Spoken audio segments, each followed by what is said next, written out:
So now we come to one of these big breakthroughs on the spiritual path, which can be described as this is the awful truth about the spiritual path. And some people might say that this is going to contradict everything I've said so far. But it isn't actually going to contradict what I've said. It might contradict the way you look at what I've said. But that's the whole point. So I've said that there's a group of spiritual beings in the spiritual realm that are assigned to be the universal spiritual teachers of humankind, help us raise the consciousness of the planet and help people individually. And if you look at their situation, try to imagine their situation, what do you see? You see that they, of course, have none of the illusions. They're free from all of the illusions that people are trapped in on Earth. So they can easily look at a specific group of people and see through all of the illusions that people have. So you might think that, well, it's simple. You just find a way to tell people this is an illusion, that's an illusion, and here's how you need to overcome these illusions, then you'll be free. So you find some way to give a spiritual teaching that eradicates all or challenges all people's illusions, and then they'll be free. But it hasn't really worked out that well in history, as I've explained with Christianity that was severely distorted based on Jesus' actual teachings. Jesus' teachings were meant to set people free, but they've been used to entrap people even more. But the other thing is that, I've said there are 144 levels of consciousness on Earth, right? I've said at the very lowest level, you find these serial killers, mass murderers, dictators, completely self-centered people.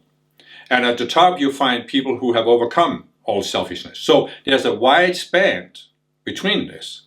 So now you take the spiritual teachers in the ascended realm. Well, they have ascended from Earth. They are at an even higher level of consciousness. That means that the distance between the ascended level of consciousness and what many people have on Earth is huge. So if the ascended master was to give us exactly how they see things on Earth, the vast majority of people couldn't even connect to it. They couldn't even understand it. It's like saying that you take students in the first grade, and now you have a university math teacher come in, and he's teaching them about the most advanced math, but they haven't even learned multiplication. How would that work? It wouldn't work out at all, right? They couldn't understand a word he's saying. So, from the ascended perspective, you have to look at a specific group of people. And the first job is to connect to these people. So you have to give them a teaching that they can grasp with their present level of consciousness. But the inevitable result of this is that they will have certain expectations based on their level of consciousness, and they will project that onto the spiritual teaching. In a sense, we could say that the ascended masters are like car salesmen.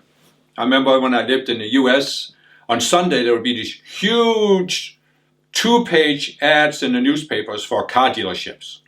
And they would often have, here's a very fancy model advertised at half price. And so people come into the car lot and say, I'd like to buy that Camaro at half price there. And then the salesman says, well, you know what, unfortunately we just sold that one. But listen, here's another car I can give you a great deal on. And it's called bait and switch. And the ascended masters, they have to use this bait and switch technique because they have to give people something they can grasp and something that motivates them to take this spiritual teaching and apply it. But what's going to motivate people at a certain level of consciousness? It's the expectations that they have based on that, based on the separate selves they have at that level of consciousness. And as I said, many people in the world are in this epic mindset. They want to feel that what they are doing is has some ultimate importance, has some epic importance. They are doing God's work. They are correcting God's mistake, correcting what went wrong. And this is, as I've said before, when people go into duality, Bible says God created man in his own image and after his own likeness, but after we went into reality, we created gods in our own image and after our own likeness. We project onto God, we project onto the spiritual realm, we project onto a spiritual teaching based on what we see on earth and how we interpret it through our level of consciousness. It's just inevitable. I mean, it's just the mechanics of how things work on a planet like Earth that has as low of a state of collective consciousness as it does. So I talked in one of the early videos about the fact that the spiritual path has stages, and I was trying to explain, which I think I can explain more clearly now, why this is so important. And the important thing is that when you first find the spiritual path, it's practical, it's constructive, it's prudent to assume that you are not at the ultimate level of consciousness. But here's another conclusion you can come to. I don't think there's any one and only spiritual teaching, as I've talked about. I think there are many valid spiritual teachings. And the way I define a valid spiritual teaching is that it comes from the ascended realm, because the ascended masters are free from all of the illusions on earth. So it comes from that level, and it's meant to set us free. And there are many teachings out there. Some teachings don't talk about ascended masters, but they are still inspired from that level. Teachings of the Buddha, teachings of Jesus, but also many contemporary spiritual teachers have valid teachings that are inspired.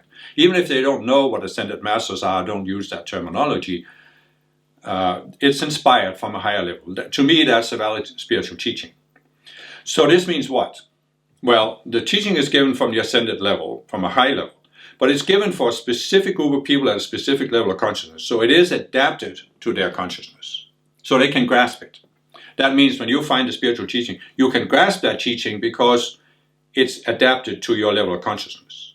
But a valid spiritual teaching also has elements that are higher than that level of consciousness, the entry level of consciousness. And it will challenge that level of consciousness.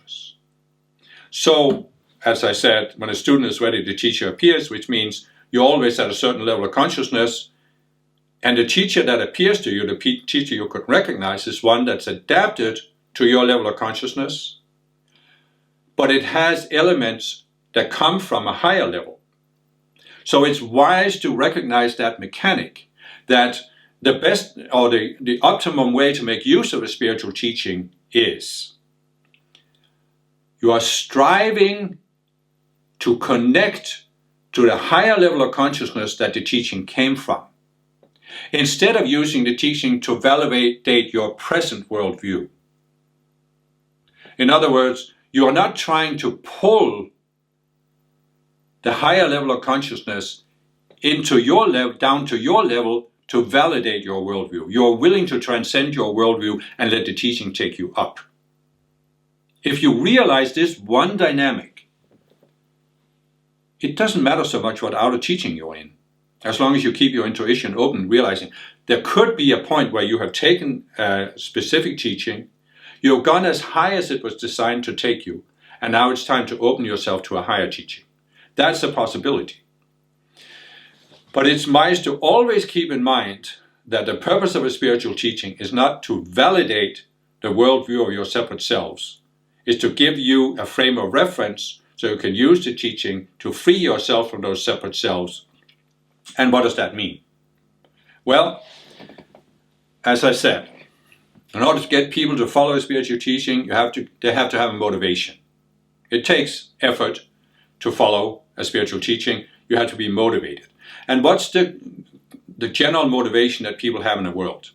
Well, what's in it for me? What do I get out of it? If I'm going to make this effort on this spiritual path, what do I get out of it? In my second spiritual movement, as I said, there was a very high barrier to entry. You had to change your life in so many ways. You had to be willing to give all of these hours of decrees, and it was a sacrifice for anybody. But people felt they were getting something out of it because, first of all, they got the sense they were the most advanced spiritual students on the planet, but they also were convinced that if they just kept doing all these outer decrees, they would one day qualify for the ascension. So there was a payoff. There's always a payoff, right? But here comes the real important breakthrough that I reached And it was really revolutionary for me. When I was in my second spiritual movement, I've been on a spiritual path for some time. I thought I had a good understanding of the spiritual path. What was my motivation? It was based on what I could see at the time. It was actually springing from some separate selves that had a certain view of what does it mean to raise your consciousness, to reach an ultimate state of consciousness. And you can see today many spiritual movements, spiritual teachers, they talk about enlightenment. So, as I said in my first spiritual movement, they talk about cosmic consciousness, but many spiritual movements today talk about enlightenment. In the second spiritual movement, it was Christ consciousness. But it's, the idea is that you are walking the spiritual path, you are making sacrifices, you are making an effort, but the payoff is that you reach this ultimate state of consciousness. The question now becomes, how do you see that ultimate state of consciousness? What do you think it's like? And when you're at a lower level, you are seeing this through the filter of these separate selves. And what have I said these separate selves want? They are based on the sense of incompleteness. They want to have a sense of completeness. In this world, they can only see that getting the sense of completeness is in this world. You reach some ultimate status in this world. And so now you hear about the spiritual path that talks about enlightenment. What do people do? They create a mental image of what enlightenment is. And they project on it. You're complete. You feel absolutely whole and complete. But more than that, you are in a superior state of consciousness compared to other people. Maybe you don't think so much about being better than other people, but you still think it's it's an ultimate state of consciousness. The highest possible state of consciousness, that's enlightenment. That's what at least some people project. Many Buddhists project this based on thinking the Buddha was in this ultimate state of consciousness. And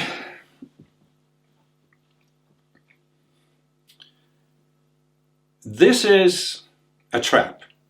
It's a dangerous trap. Because how can, let's say you find a spiritual path, you find a spiritual teaching that talks about enlightenment. Let's say you're at the 50th, or a little higher than 75th level of consciousness.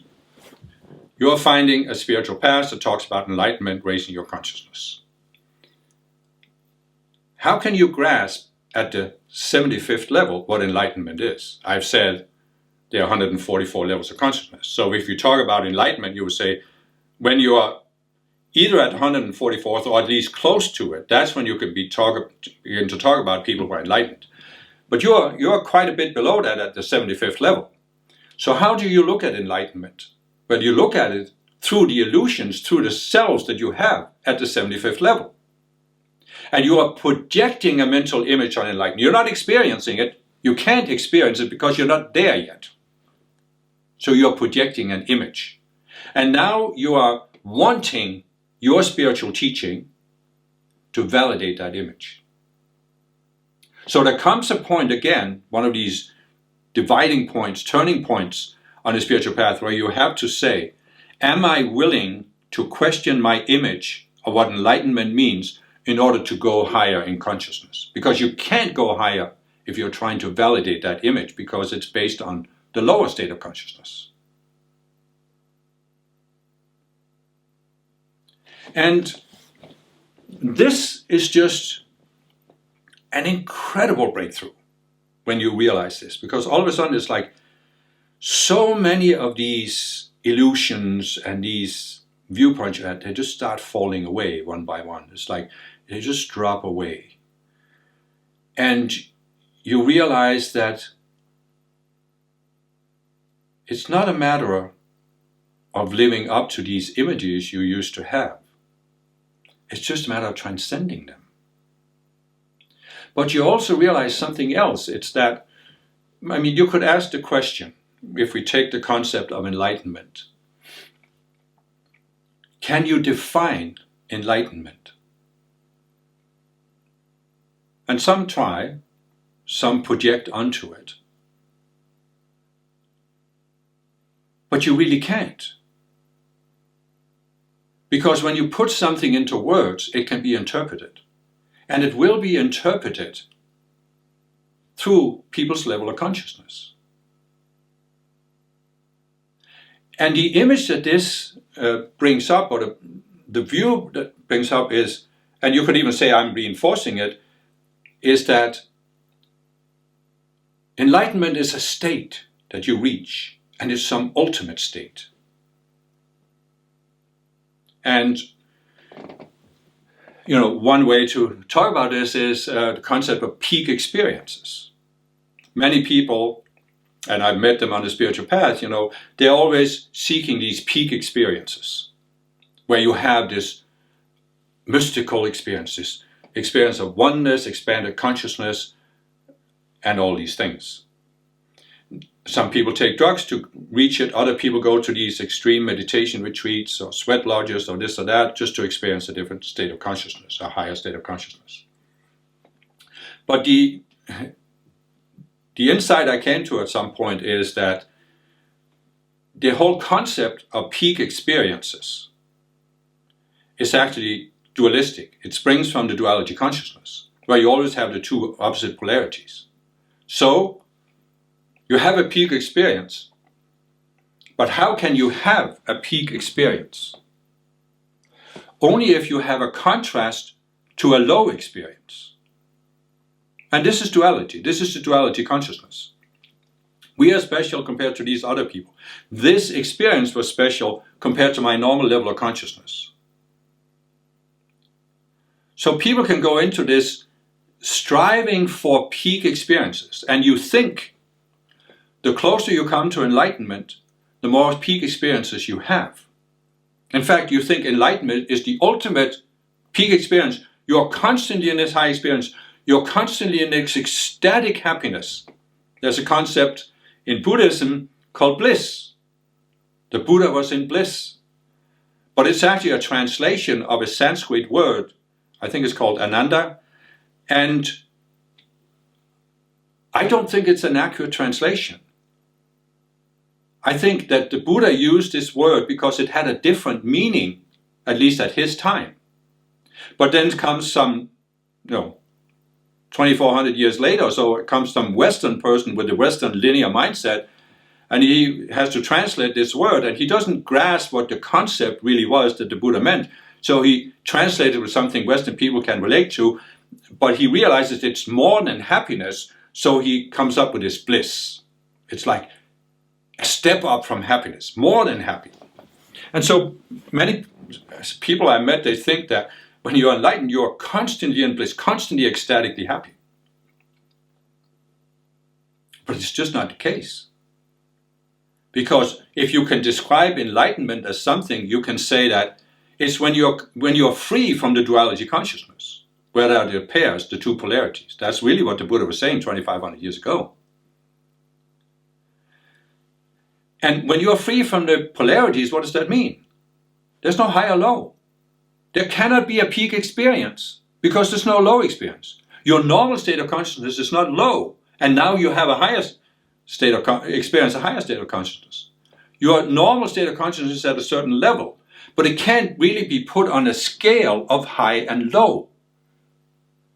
When you're no longer trapped in this dualistic epic mindset, your mind doesn't operate with high or low anymore. It's meaningless to talk about high or low. And that's why, if you took an enlightened person and looked at his state of mind compared to the expectations that many people have about what it means to be enlightened, it would not conform to their expectations. They would be completely disappointed by this. Because as you go higher and higher in consciousness towards 144th level, the conscious you doesn't look at the world through all of these selves. It doesn't look at it through the dualistic polarities. So you go into a state of consciousness that's neutral. It's just neutral. I mean, I'm using the word neutral. It's a word, but I can't find any other word. Because you don't have the highs and the lows. You're neutral. You're just looking at everything without having this concept of good and bad, high and low. And, I can look at myself. There came a point where I started feeling more of this neutral state of mind. And I can think back of how, before I experienced that, I was constantly in this state of mind of judging, evaluating everything. Everything had to be put on the scale. Was this right? Was this wrong? Was this higher? Was this lower? Was this more spiritual, less spiritual? Everything had to be evaluated. And it was an enormous strain. I mean, so many of my mental, psychological resources were tied up in this evaluation game. It's part of the compensation game. You always have to have an evaluation game to know whether you're successful in compensating. And again, it's just been an incredible freedom to let go of that. And I don't think bliss can be described as ecstatic happiness. It's just a state of, it's neither happiness nor unhappiness. There's not the pairs, there's not the contradictions, there's not the contrast. So you could say that a peak experience, there's always contrast compared to a low experience. So what happens? When you can see it in people out there in the world also, they have what they feel is a peak experience. But now they want more peak experiences. And they want the peaks to be higher than before. So you get into this, it can always become an addiction, seeking these peak experiences. Because how do you have a peak without a low? How do you have a high without a low, right? But the real spiritual growth that happens as you begin to shed all these separate selves is that you stop having the highs and the lows. You go through a period where the highs are not as high because the lows are not as low, so there isn't the contrast. There's less and less contrast, and that's what I mean when I say you go into a neutral state of mind. Because your normal state of consciousness is not pulled in opposite directions by the highs and the lows. You're more in an equilibrium, which is what I call neutrality. But you're balanced, you're centered. You're under what the Buddha called the middle way, which isn't the compromise between the two extremes. It's transcending the extremes. Nothing pulls you. And that is a state of peace of mind. It is, in a sense, of a state of happiness. It's just not a dualistic state of happiness, because there's no contrast to unhappiness. I hope this makes some kind of sense for somebody, because I can honestly say that if you had told me this 20 years ago, if I watched this video 20 years ago, I would have said, I have no idea what the guy's talking about.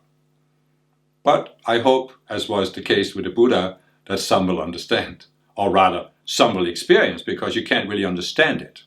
That's one of the conclusions you can also come to. You cannot understand enlightenment or a non-dual state of consciousness. You can experience it in greater and greater clarity when you shed the selves that are tied into the dualistic state of consciousness.